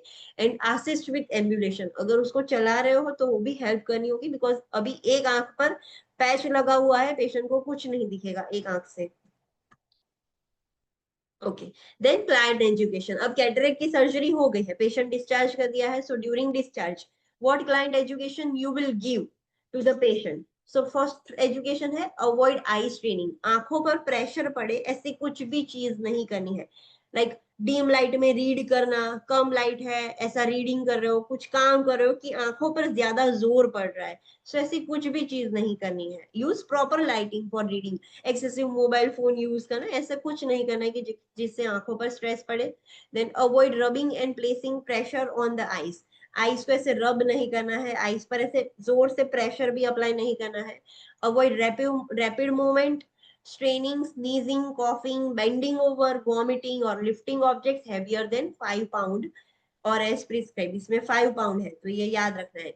कैटरेक्ट की सर्जरी के बाद रैपिडली हेड मूव नहीं करना है, रैपिड हेड मूव करने से जो फ्लूइड है वो ऐसे शिफ्ट होगा, सो उससे वजह से आईओपी इंक्रीज हो जाता है। स्ट्रेनिंग नहीं करना है, स्नीजिंग कॉफिंग नहीं करना है, आगे बेंड डाउन नहीं होना है, वॉमिटिंग की वजह से भी प्रेशर इंक्रीज होता है, सो इट इज बेटर कि कोई भी आई सर्जरी हो ना तो डॉक्टर पहले से ही एंटीएमेटिक दे देते हैं, वॉमिटिंग ना हो। फिर हैवी वेट लिफ्टिंग नहीं करना है मोर देन 5 पाउंड्स। तो ये सारी चीजें पेशेंट को सिखानी है। Take measures to prevent constipation, because constipation होगा तो पेशेंट स्ट्रेन करेगा, स्ट्रेनिंग की वजह से कॉन्स्टिपेशन अवॉइड करे, उसके लिए पानी ज्यादा पिए, हाई फाइबर डाइट ले, या डॉक्टर ने लेक्सिट्यूस बोला है तो वो भी यूज करे। Follow instructions for dressing change and prescribe eye drops and medications, जो इंस्ट्रक्शंस दिए हैं वो फॉलो करना है। पेशेंट के ऊपर जो पैच है वो पैच रिमूव करना है, डेली चेंज करना है, दवाई कैसे डालनी है, तो जो भी पीएससीपी ने इंस्ट्रक्शंस दिए है वो प्रॉपरली फॉलो करने हैं। Wipe excess drainage or tearing with a sterile wet cotton ball from inner to outer canthus, yes ये चीज ध्यान रखनी है। एग्जाम में आपको कंफ्यूज करने के लिए ऐसा लिखा होगा आउटर टू इनर कैंसस, सो पूरा स्टेटमेंट राइट है बट सिर्फ ये पोजीशन ऑल्टर हो गई है। सो पेशेंट को बोलना है कि सर्जरी के बाद अगर एक्सेसिव टीयरिंग हो रहा है, ड्रेनेज निकल रहा है आंख में, सो एक स्टेराइल, कोई भी कॉटन स्वब नहीं चलेगा, स्टेराइल अच्छा क्लीन कॉटन स्वब यूज करना है, बिकॉज अभी सर्जरी किया है वरना आंखों में इंफेक्शन हो जाएगा। सो स्टेराइल कॉटन स्वब यूज करना है, बॉल यूज करना है, और उसको क्लीन कैसे करना है, फॉर एग्जांपल अगर पेशेंट की राइट साइड कैटरेक्ट की सर्जरी की है, सो इनर कैंसस मतलब नोज से लेके बाहर ईयर्स की तरफ ऐसे एक ही सिंगल स्ट्रोक में ही वाइप करना है, ऐसे बार बार फ्रीक्वेंटली नहीं कर सकता पेशेंट। एक बार वाइप किया inner to outer, cotton ball discard कर दिया, अगेन अभी भी है तो दूसरा लेके दूसरे से करना है, बट ऐसे मूवमेंट कंटिन्यूअस नहीं करनी है। सो ये चीज ध्यान रखना, एग्जाम में ये पॉइंट ऐसे भी पूछ सकते हैं वो लोग। Use an eye shield at bed time, जब रात को सो रहे हो तो आई शील्ड पहन के लाइक सोना है, जैसे वो पायरेट्स पहनते हैं वैसा आई शील्ड पैच दिया होता है सिंगल आई के लिए। If lens implantation is not performed, accommodation is affected and glasses must be worn at all the times. Yes, सारे पेशेंट में हमने देखा आगे पॉइंट में लेंस इम्प्लांटेशन में बी परफॉर्म, मतलब कुछ पेशेंट्स में तो उसी वक्त कर देंगे, कुछ पेशेंट में क्या होता है सेकंड सिटिंग में बुलाते हैं, डॉक्टर सिर्फ लेंस रिमूव कर देंगे, फिर उसको बोलेंगे एक हफ्ते बाद आओ, एक हफ्ते बाद हम नया लेंस इम्प्लांट करेंगे। सो अभी पेशेंट को घर भेज दिया है, we have not implanted new lens. So patient को क्या करना होगा, अगर नया लेंस हमने इम्प्लांट नहीं किया है तो उसको ऑल द टाइम वो ग्लासेस पहन के रखने पड़ते हैं, black dark glasses, because lens नहीं है, सो सीधी लाइट पूरी अंदर रेटिना पर चली जाएगी, बाहर से जो भी लाइट आ रही है रेटिना डैमेज हो जाएगा। सो पेशेंट को ऑलवेज ऑल द टाइम वो ग्लासेस पहन के रखने पड़ते हैं। Cataract glasses act as a magnifying glasses and replace the central vision only and objects will appear closer. Therefore, the client needs to accommodate, judge distance and climb stairs carefully. अब हमने जो patient को special जो glasses पहनाए हैं black colour के, वो अलग ग्लासेस होते हैं, उसमें क्या होता है वो मैग्नीफाइंग ग्लास के जैसा काम करते हैं। सो सिर्फ पेरिफेरल विजन अच्छा एज इट इज दिखेगा, बट जो सेंट्रल विजन है, सेंटर का विजन, वो चेंज हो जाएगा, पेशेंट को सब कुछ नजदीक दिखेगा। सो पेशेंट को अकोमोडेट होना पड़ेगा, एडजस्ट करना पड़ेगा according to the situation. For example, अगर पेशेंट को कुछ है, कुछ ऑब्जेक्ट दिख रहा है, सो पेशेंट को नजदीक दिखेगा, बट वो इतना नजदीक नहीं है, सो उसको जजमेंट प्रॉपरली लेनी होगी। स्टेयर्स चढ़ते वक्त बहुत केयरफुल रहना होगा, पेशेंट ऐसे नीचे देखेगा स्टेयर्स तो पेशेंट को लगेगा कि स्टेयर्स नजदीक है, बट होंगे नहीं नजदीक, तो पेशेंट शायद गिर सकता है। सो पेशेंट को ये सारी एडजस्टमेंट करनी होगी टेम्पररी फेज के लिए, जब तक हम नया लेंस इम्प्लांट नहीं कर देते, तो वो ग्लास की वजह से पेशेंट को सब मैग्नीफाइंग दिखेगा। Contact lenses provide sharp visual acuity, but dexterity is needed to insert them. Patient contact lens पहन सकता है, बट कॉन्टेक्ट लेंस से अच्छी विजुअल एक्यूटी तो अच्छी होगी। ये चश्मे में क्या होता था, चश्मे में ऐसा एबनॉर्मल दिखता है, पेशेंट को नजदीक दिखता है या प्रॉब्लम होता है, पेशेंट को ध्यान रखना पड़ता है। टेम्पररी फेस के लिए हम कॉन्टेक्ट लेंस दे सकते हैं पेशेंट को, बट कॉन्टेक्ट लेंस से क्या होगा, पेशेंट को प्रॉपर इंसर्शन आना चाहिए, डेक्सिट्री होनी चाहिए। डेक्सिट्री मतलब पेशेंट एक्यूरेटली एक ही बार में अच्छे से इंसर्ट कर दे, पेशेंट को कुछ प्रॉब्लम ना हो। अगर पेशेंट मास्टर्ड है in wearing the contact lenses, then we can allow the patient to wear the contact lens, otherwise not. Eye itching and mild discomfort are normal for few days after the procedure. ये procedure करने के बाद patient को आई etching होगा, mild discomfort होगा, and that is completely normal. Contact the healthcare provider about any decrease in vision, severe eye pain, increase in redness and increase in the eye discharge. Health PHCP को inform करना होगा कि अगर कोई भी vision में decrease हो रहा है, आई पेन बहुत सीवियर हो गया है, रेडनेस बढ़ गई है या आई डिस्चार्ज भी बढ़ गया है, so in all this situation the patient has to inform the PHCP. ये पूरा हेल्थ एजुकेशन आप पेशेंट को दोगे. Got it? Yes ma'am. Okay okay, so let's take a short break of 10 minutes, फिर हम देखेंगे glaucoma.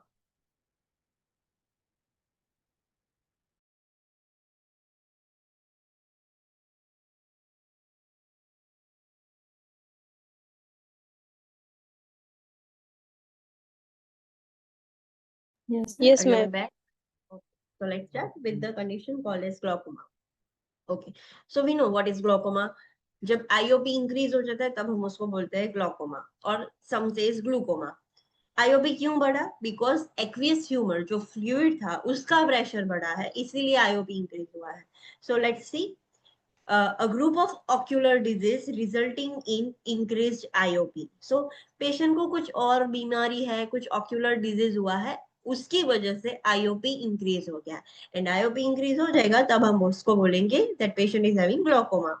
IOP is the fluid, intraocular pressure is the fluid, aqueous humor pressure, वो fluid का pressure है with in the I. Normal IOP कितना होता है? We know 10 to 21 mm of Hg.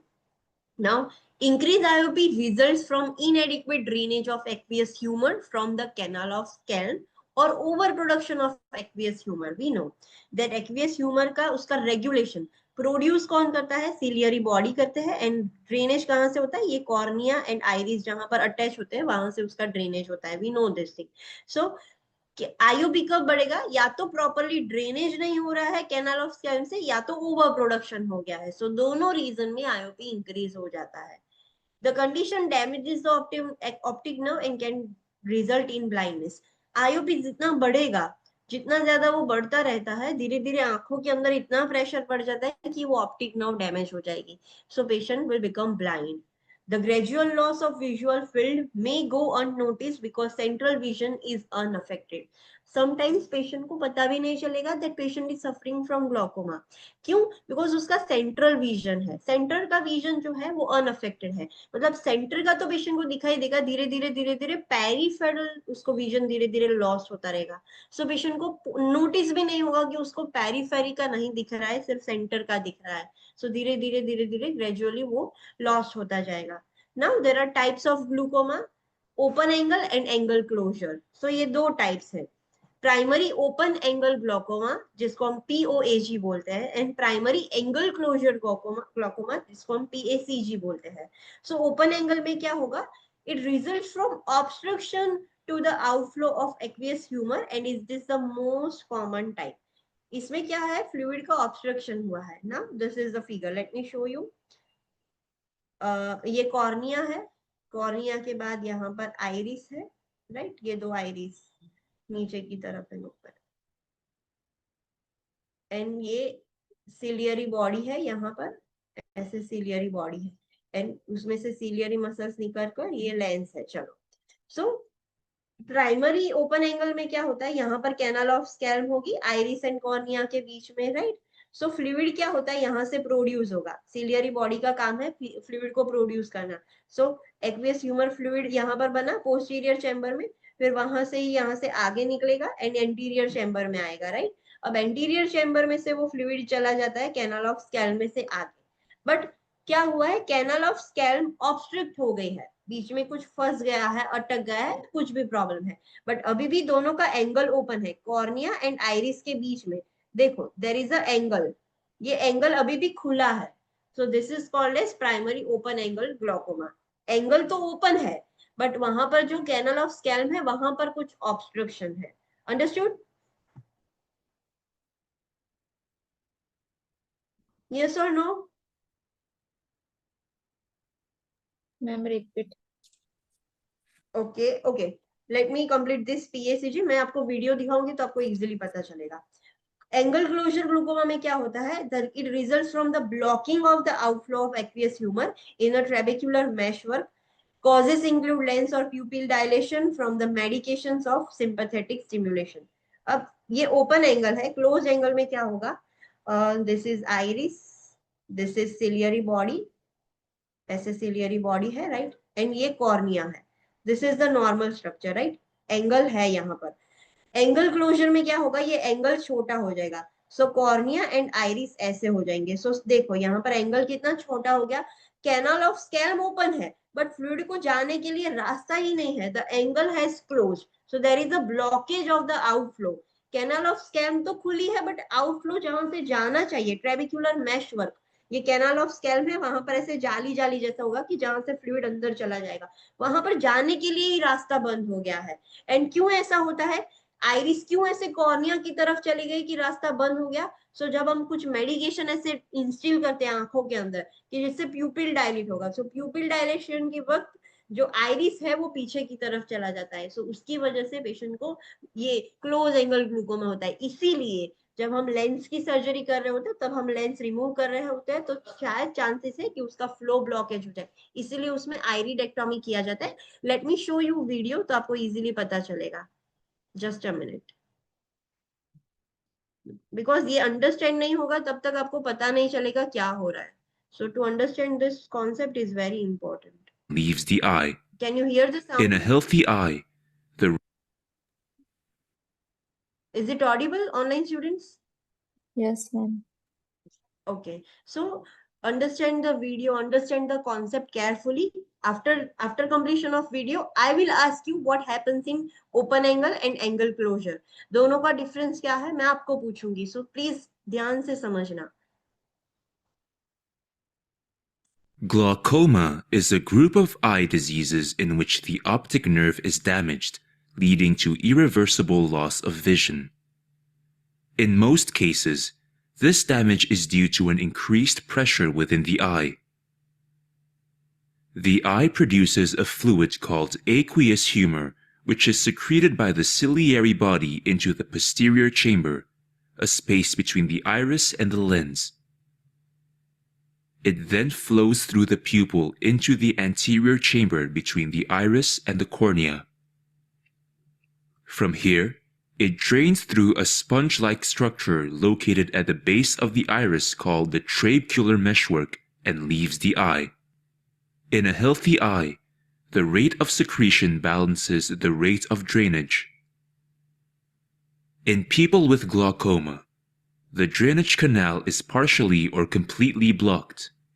Fluid builds up in the chambers, and this increases pressure within the eye. The pressure drives the lens back and presses on the vitreous body, which in turn compresses and damages the blood vessels and nerve fibers running at the back of the eye. These damaged nerve fibers result in patches of vision loss, and if left untreated, may lead to total blindness. There are two main types of glaucoma: open angle and angle closure. Open angle glaucoma, or chronic glaucoma, is caused by partial blockage of the drainage canal. The angle between the cornea and the iris is open, meaning the entrance to the drain is clear, but the flow of aqueous humor is somewhat slow. The pressure builds up gradually in the eye over a long period of time. Symptoms appear gradually, starting from peripheral vision loss, and may go on unnoticed until the central vision is affected. Progression of glaucoma can be stopped with medical treatments, but part of the vision that is already lost cannot be restored. This is why it's very important to detect signs of glaucoma early with regular eye exams. Angle closure glaucoma, or acute glaucoma, is caused by a sudden and complete blockage of aqueous humor drainage. The pressure within the eye rises rapidly and may lead to total vision loss quickly. Certain anatomical features of the eye, such as narrow drainage angle, shallow anterior chamber, thin and droopy iris, make it easier to develop acute glaucoma. Typically, this happens when the pupil is dilated and the lens is stuck to the back of the iris. This prevents the aqueous humor from flowing through the pupil into the anterior chamber. Accumulation of fluid in the posterior chamber presses on the iris, causing it to bulge outward and block the drainage angle completely. Acute angle closure glaucoma is a medical emergency and requires immediate attention.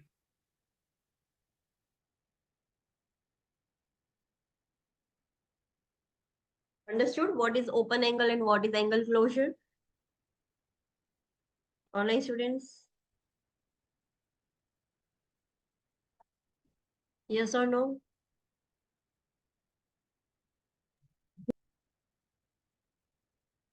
Online students? Can you hear me? Yes. Okay, पता चला what is open angle and what is angle closure? Yes. Okay, so tell me. बोलो चलो मुझे explain करो अब. I don't know what is open angle and what is angle closure. क्या होता है?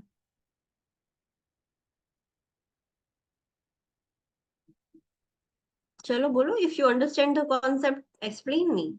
जैसा भी आप explain कर सको. आप क्या समझे वो मुझे सिर्फ बोलो.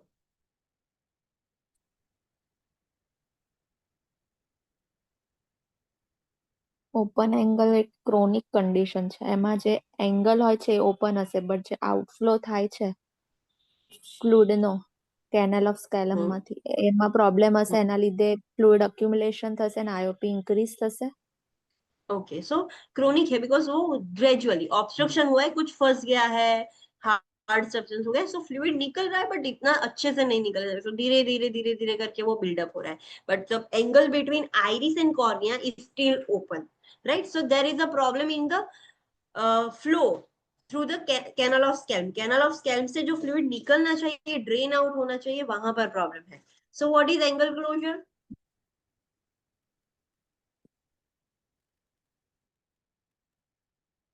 What is angle closure?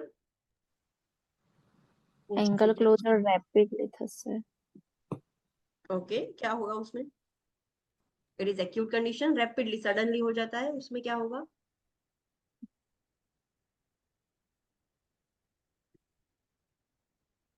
Angle જ કમ્પ્લીટલી બ્લોક હશે તો ફ્લો પોસ્ટેરિયર ચેમ્બરમાં ફ્લુઇડ અક્યુમ્યુલેશન થશે અને એના લીધે આયોપી ઇન્ક્રીઝ થશે.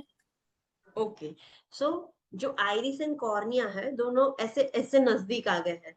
सो कैनल ऑफ स्कैल्म तो खुली है, बट वहां तक जाने के लिए तो रास्ता तो होना चाहिए, वो रास्ता बंद हो गया है. सो फ्लूइड आगे जा ही नहीं पा रहा है कि वहां से जाके ड्रेन हो सके. सो दोनों के बीच का रास्ता बंद हो गया है. कैनल ऑफ स्कैल्म खुली है, बट जो रास्ता है वहां तक जाने का, ड्यू टू दैट एंगल, वो पूरा ऐसे जो दोनों नजदीक आ गया है. सो एंगल क्लोजर ग्लोकोमा कहेंगे.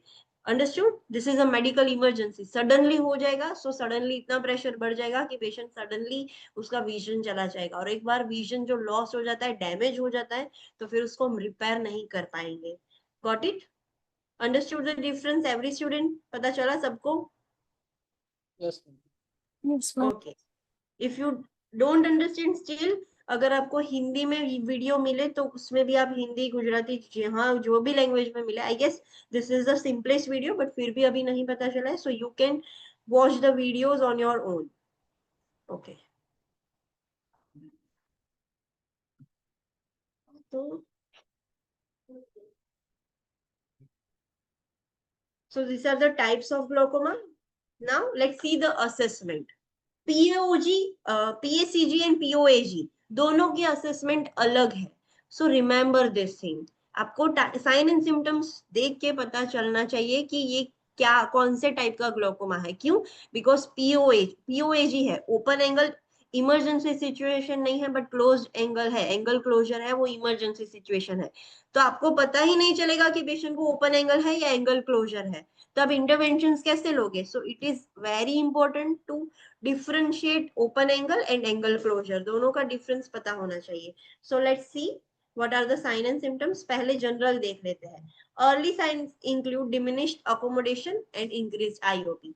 स्टार्टिंग में दोनों टाइप में, स्टार्टिंग में क्या होगा? अकोमोडेशन डिमिनिश्ड हो जाएगा. मतलब हम जब देखते हैं सो एडजस्टमेंट होता है, एडजस्टमेंट हमारे लेंस एडजस्ट करते हैं कि ओके दूर का नजदीक का, हम कुछ नजदीक का देते हैं, सडनली हम शिफ्ट करेंगे दूर के ऑब्जेक्ट में, तो हमारा लेंस इमीडिएटली एडजस्ट कर देगा. एडजस्टमेंट में उसको टाइम नहीं लगता है, बट ऐसे पेशेंट में स्टार्टिंग में अकोमोडेशन थोड़ा डिमिनिश्ड हो जाता है, मतलब एडजस्ट करने में थोड़ा टाइम लगेगा उसको, एंड आईओपी इंक्रीज होगा. That is the early sign. If the person is having open angle glaucoma, तो उसमें क्या होगा? Painless vision changes are slow and result in tunnel vision. So ये धीरे धीरे धीरे धीरे पेरिफेरल विजन धीरे धीरे धीरे धीरे चला जाता है, सिर्फ सेंटर का ही दिखता है, सो टनल जैसा विजन आएगा. सो पेशेंट को कुछ पेन नहीं हो रहा है, धीरे धीरे ग्रेजुअली, क्रोनिक कंडीशन है ये, सो ग्रेजुअली धीरे धीरे स्लोली स्लोली विजन चेंजेस हो रहे हैं एंड पेशेंट को टनल विजन आएगा. एंगल क्लोजर में क्या होगा? एंगल क्लोजर ग्लोकोमा में ब्लड विजन होगा, halos around the light and ocular erythema होगा. सो पेशेंट का विजन एकदम ब्लर हो जाएगा प्रॉपरली. ऐसा नहीं कि टनल विजन आ रहा है, प्रॉपरली ब्लड विजन हो रहा है. लाइट्स के आसपास जैसे रिंग्स दिख रही है, हेलोज दिखेंगे पेशेंट को, एंड इंट्राऑक्यूलर एरिथमा, पूरा रेडनेस हो जाएगा. So this are the sign and symptoms of angle closure. Acute angle closure glaucoma is a medical emergency that causes sudden eye pain. उसमें पेन होगा and possible nausea and vomiting. ये painless है, इसमें suddenly I pen भी होता है and उसकी वजह से नोजिया एंड वॉमिटिंग भी होता है. सो ये साइंस पढ़ के ही हमें पता चल गया कि पेशेंट को एंगल क्लोजर ग्लोकोमा है, and immediately you will take the action. Now tell me what is the difference between open angle and angle closure. क्या डिफरेंस है? चलो, कैसे पता चलेगा ओपन एंगल में क्या होता है, क्लोज में क्या होगा, एंगल क्लोजर में? What is the difference?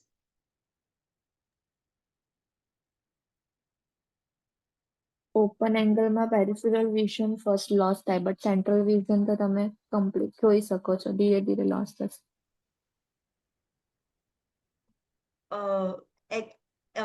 Angle closure में धीरे धीरे लॉस्ट होगा विजन. ઓપન એંગલમાં પેરિફેરલ વિઝન લોસ થાય, central vision It's intact still રહે intense. Yes. અને ક્લોઝરમાં કમ્પ્લીટલી જ અમે વિઝન લોસ થઈ જશે તો બ્લર વિઝન હશે. हाँ, सो ऐसा नहीं कि पेरिफेरी से सेंटर, कंप्लीटली पूरा विजन ब्लर हो गया है. देन दूसरा डिफरेंस,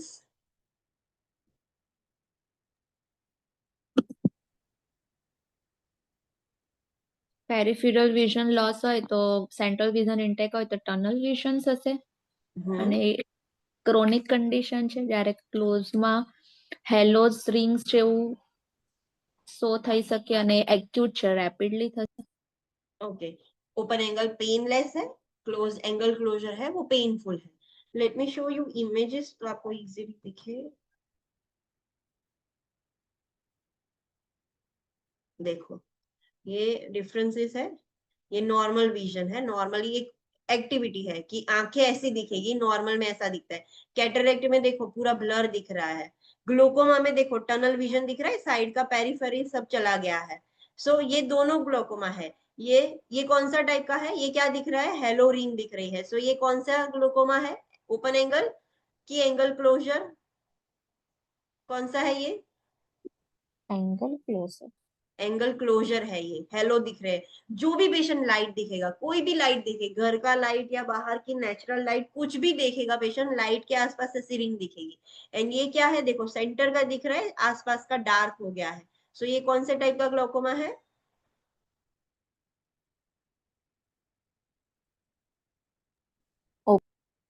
ओपन एंगल. टनल जैसा दिख रहा है, देखो सेंटर का प्रॉपर दिख रहा है, यहाँ पर पूरा डार्क है बट वो एक्चुअली ऐसे दिखता है.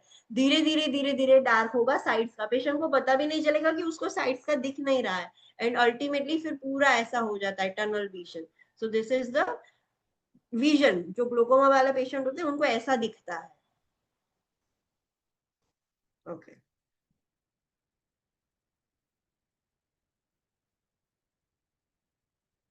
ओके, सो ओपन एंगल है उसमें तो वो क्रोनिक कंडीशन है, सो धीरे धीरे मेडिकेशन से आप कर सकते हो. But acute angle closure glaucoma है, that is a medical emergency. So तब क्या करना है, अगर कोई पेशेंट आपके पास आता है आपको पता चल गया कि इसको एंगल क्लोजर ग्लोकोमा है, सो उसमें क्या करोगे, treat acute angle closure glaucoma as a medical emergency, administer medication as prescribed to lower the IOP. Intraocular pressure decrease करने के लिए हम मेडिकेशन एडमिनिस्टर करेंगे जो डॉक्टर प्रिस्क्राइब करते हैं. And prepare the client for peripheral iridectomy, जैसे हम वो सर्जरी में करते थे ना, बिकॉज एंगल ऐसे क्लोज हो गया है, राइट. ये आइरिस एंड जो कॉर्निया है उसका एंगल ओपन होना चाहिए, उसकी वजह ऐसे क्लोज हो गया है. सो हम पार्शियल आइरिडेक्टोमी कर देंगे, तो एटलीस्ट रास्ता खुल जाएगा. सो इमरजेंसी सिचुएशन में, मेडिकल इमरजेंसी, हम पेशेंट को फटाफट से प्रिपेयर करेंगे पार्शियल आइरिडेक्टोमी करने के लिए, which allows the aqueous humour to flow from the posterior to anterior chamber, कि जिसकी मदद से वो पोस्टीरियर और एंटीरियर चैम्बर में फ्लो कर सके, पीछे से आगे आ सके एंड वो ड्रेन हो सके. So this is an emergency situation. You have to do this promptly. Now intervention for the client with glaucoma. चलो ग्लोकोमा है मतलब ओपन एंगल वाला ग्लोकोमा है, कि जो मेडिकल इमरजेंसी नहीं है but you still have to give the medication, जिससे वो पेशेंट को कंट्रोल में रहे. सो क्या बोलना है पेशेंट को, instruct the client on the importance of medication that constrict the प्यूपिल. Patient को बोलना है दवाई लेना बहुत इंपॉर्टेंट है. अगर पेशेंट दवाई नहीं लेगा तो ओपन एंगल कभी भी क्लोज एंगल में कन्वर्ट हो जाएगा, राइट. एंड जैसे ही ओपन एंगल क्लोज एंगल में कन्वर्ट हो गया तो फिर प्रॉब्लम हो जाएगा. सो दवाई लेना बहुत इंपॉर्टेंट है. कौन कौन सी दवाई पेशेंट को दी जाती है, सो मायोटिक्स. मायोटिक्स क्या करेगा, प्यूपिल कंस्ट्रिक्ट करेगा. माइड्रेटिक क्या करेगा, प्यूपिल को डायलेट करेगा. सो ये दोनों मेडिकेशन के क्लास याद रखना है. Miotics will constrict the pupils. Then decrease the production of aqueous humour. Aqueous humour production decrease करने के लिए कौन सी मेडिकेशन देंगे हम, कार्बोनिक एनहाइड्रेस इनहिबिटर्स, वो भी दे सकते हैं.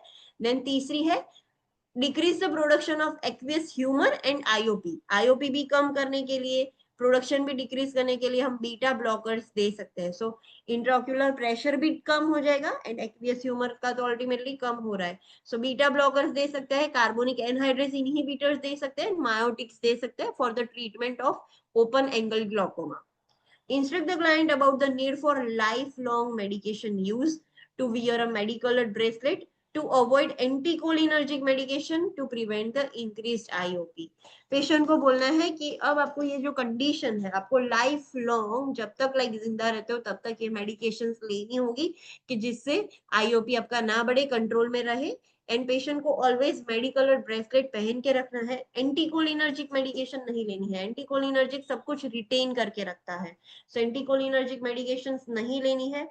इससे वजह से क्या होगा, आईओपी और बढ़ेगा। सो एंटीकोलिनर्जिक्स अवॉइड करनी है। And to contact PHCP before taking any medication including OTC. कोई भी मेडिकेशन लेने से पहले, भले ना वो पीसीएम ही क्यों ना हो, कोई भी मेडिकेशन लेने से पहले पीएचसीपी को पूछे बगैर कोई मेडिसिन नहीं लेनी है, वरना प्रॉब्लम हो सकता है पेशेंट को। Instruct the client to report eye pain, halos around the eye and changes in the vision to PHCP. हमें पेशेंट को सिखाना है कि अगर आंखों में दर्द हो रहा है, लाइट के आसपास हेलो रिंग दिख रही है या विजन में चेंज हुआ है, इमीडिएटली पीएचसीपी को नोटिफाई करे। क्यों? What does it indicate?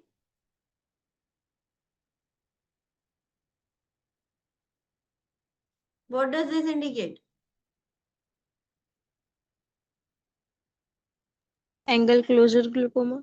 Yes, angle closure हो गया है। सो ये open angle suddenly like iris और कॉर्निया ऐसे दोनों पास आ गए हैं, एंगल क्लोजर हो गया है। This is emergency situation. So patient को बोलना है कि अगर ऐसा होता है, आई पेन हो रहा है, हेलोस दिख रहे हैं, अचानक से सब कुछ ब्लर दिख रहा है, विजन चेंज हो गया है, सो इमीडिएटली पीएससीपी को इन्फॉर्म करे because this is an emergency situation now. Instruct the client that when maximal medical therapy has failed to halt the progression of visual field loss and optic nerve damage, surgery will be recommended. Patient को बोलना है जब हमने बहुत ये दवाई दी, medications दे रहे हैं, बट फिर भी वो काम नहीं कर रही है, आपका जो विजन है वो लॉस हो ही जा रहा है, ऑप्टिक नर्व डैमेज हो ही जा रही है, तब हम लास्ट में, अगर ये मेडिसिन से बात बन जाती है, कंट्रोल में आ जाता है, then it's fine. But medicine से भी आप रोक नहीं सक रहे हो उसका progression, then we will go for the surgery. Directly सीधा सर्जरी हम नहीं कर सकते।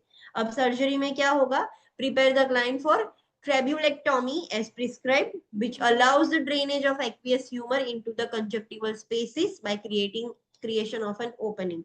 So trabecular spaces क्या है, ये जो हम कैनल ऑफ स्कैल्प देख रहे थे ना, ये कॉर्निया है एंड ये आइरिस है, राइट, ये आइरिस है। सो यहाँ से कैनल ऑफ स्कैल्प यहाँ पर है, राइट। सो वहां पर एक ऐसे जाली जाली जैसा स्ट्रक्चर होता है, ट्रेबिक्युलर मैश वर्क जैसा होता है, और वहां पर ऐसे ब्लॉकेज हो गया है, राइट, कुछ फंस गया है ओपन एंगल में। तो हमने क्या किया, वो जो जाली जाली स्पेसेस है वो ही हमने रिमूव कर दिया। सो सीधा फ्लूइड आएगा एंड सीधा वो अंदर चला जाएगा एंड हमारा सर्कुलेशन में आ जाएगा। सो हम ट्रेबेक्युलेक्टोमी करेंगे, जो ट्रेबेक्युलर मैश वर्क स्ट्रक्चर है वो ही निकाल देंगे, सो इजीली फ्लूइड ड्रेन हो सके। एंड कंजक्टिवल स्पेसिस में हम डायरेक्टली ओपनिंग कर देंगे, सो वो फ्लूइड निकल जाएगा। अगर क्लोजर एंगल है, एंगल क्लोजर वाला है, तो उसमें क्या करते हैं, which surgery is performed for angle closure?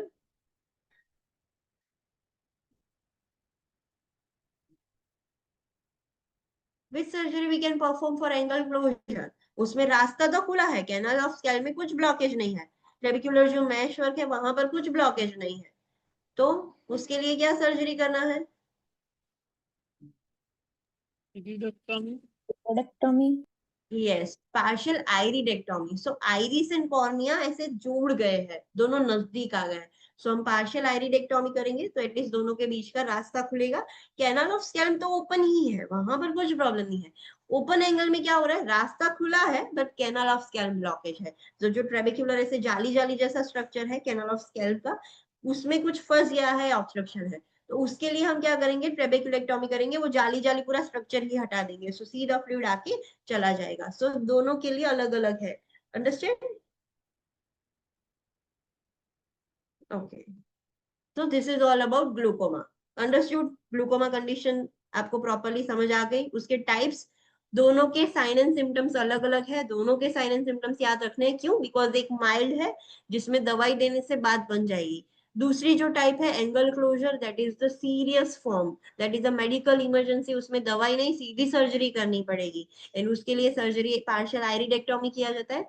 And open angle है तो उसमें हम बीटा ब्लॉकर्स है, मायोटिक मेडिकेशंस है, कार्बोनिक एनहाइड्रेस जो मेडिकेशन है वो दे के मैनेज कर सकते हैं। प्रेशर कम करेंगे तो पेशेंट की ऑप्टिक नर्व डैमेज नहीं होगी।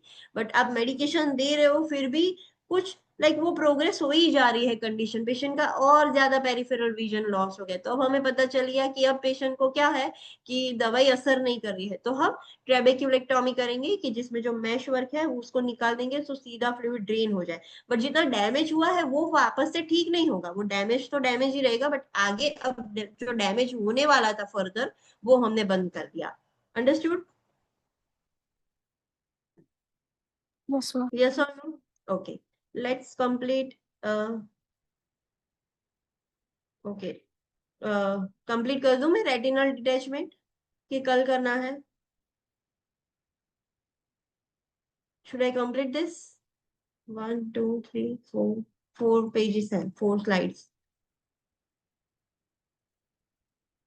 Tell me, students, चलो आपको समझना है। अगर आप फटीग हो गए, ब्रेन फटीग हो गया तो फिर मैं पढ़ाऊंगी कोई मतलब नहीं है। चलो बोलो, should I complete this or not? tomorrow. Other students majority क्या है बोलो?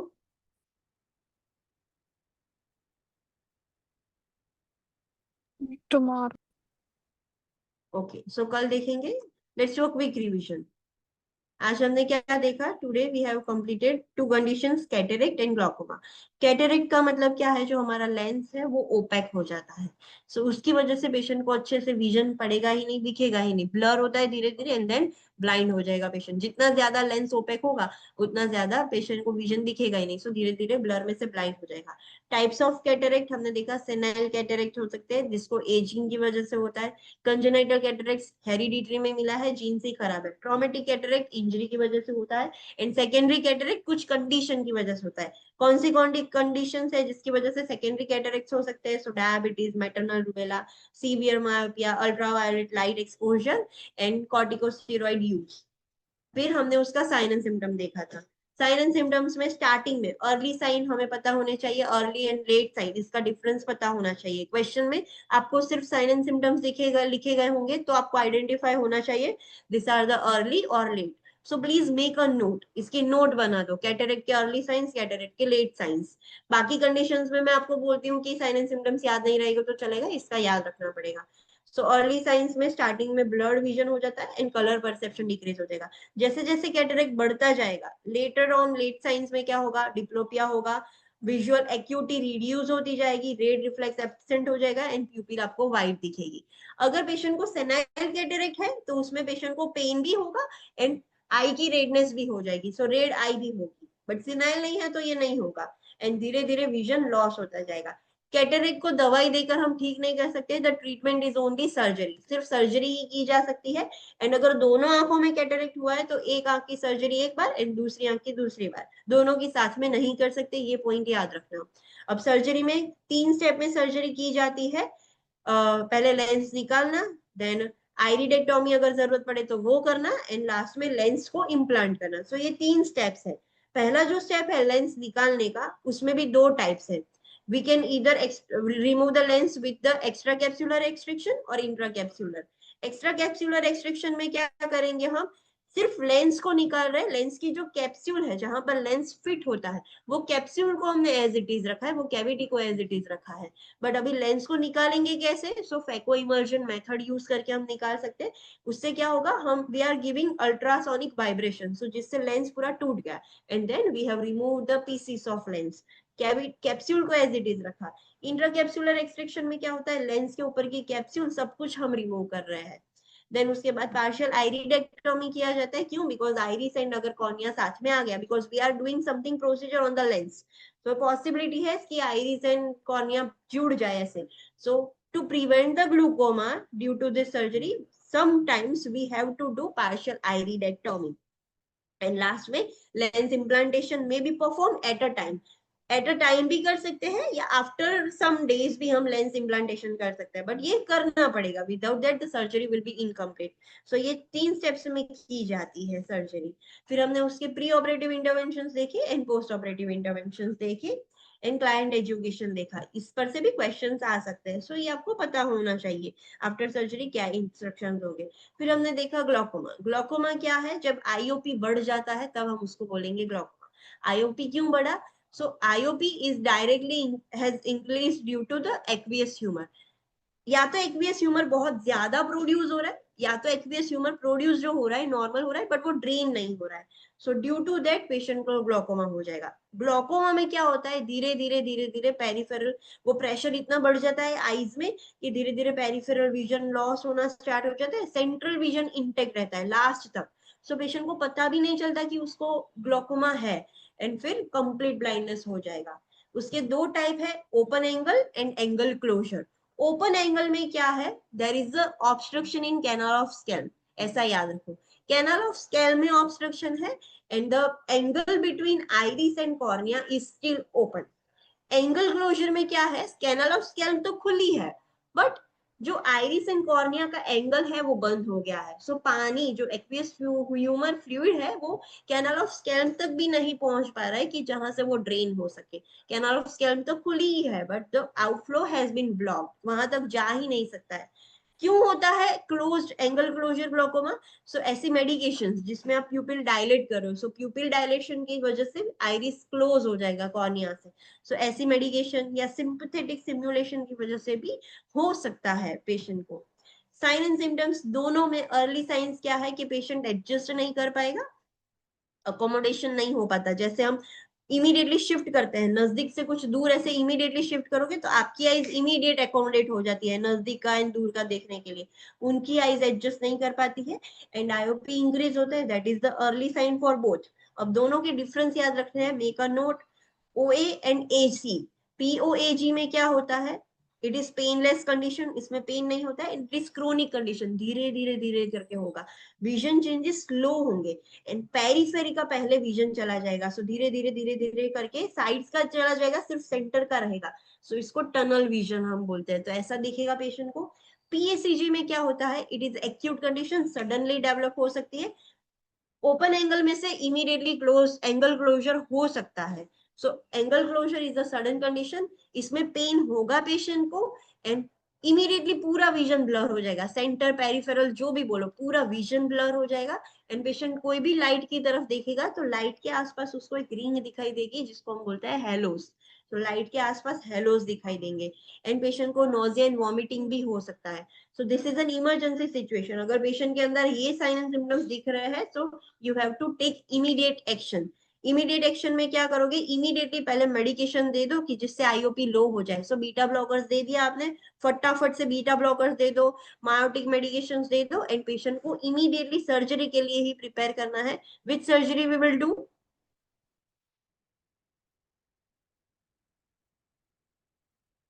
Which surgery we will do on the patient?